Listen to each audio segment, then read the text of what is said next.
Well, welcome back to Live at 4:30. We are continuing our conversation about the changes in Sherman Park since the unrest there 3 years ago. And one journalist who's been watching this community closely is Adam Carr from our partners at the Milwaukee Neighborhood News Service. Adam, thanks for being here. You've had a busy day. You were on the ground in Sherman Park talking with a lot of folks there.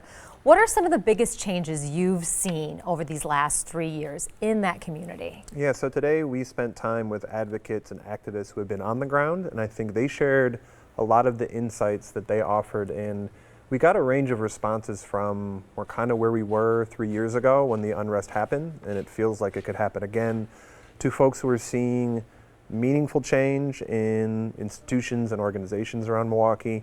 So it's kind of a little bit all over the place. So when they talk about change, do they see a change in the relationship with the Milwaukee Police Department? One of my colleagues at Neighborhood News Service, Edgar Mendez, wrote a story about that. That was a topic of conversation in the park today.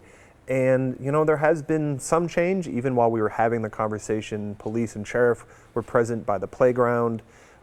So there's been more presence of police, but as to whether there's been a sea change in community policing and how residents are seeing police, I think the jury's still out on that. So we're watching some video here. I mean, we see this interaction, this positive image of Milwaukee police interacting with kids, but there are other images out there as well, right? Absolutely, and I think that's one of what we relied upon in our conversations today is talking to folks who are there on a daily basis, because it did feel like while we were there, some of the police might have existing relationships with young people. That's not the way it is necessarily in every park and every place, so there's still a lot of work to be done. Sherman Phoenix is something I want to bring up real quickly. A big Absolutely. development, as people know, restaurants, stores. How has that changed the community?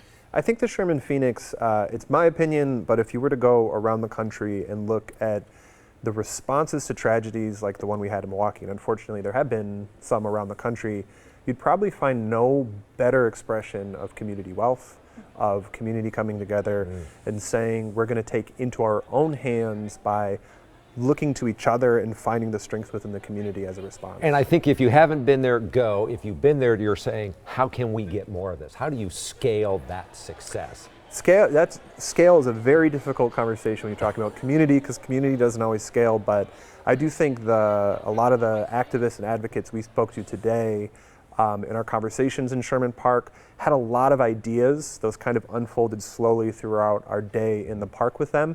So that, I think, if you're out there and you're wondering how you can get some more insight, some more knowledge on it, that would be a great place to go, which was all on our Facebook page, right. Milwaukee Neighborhood News Service. We did live broadcasts all day, and there's a remarkable treasure trove of knowledge from folks who really know what they're talking about there. So check that out, and thank you for coming here today. Absolutely. Thank you. Thanks for having me.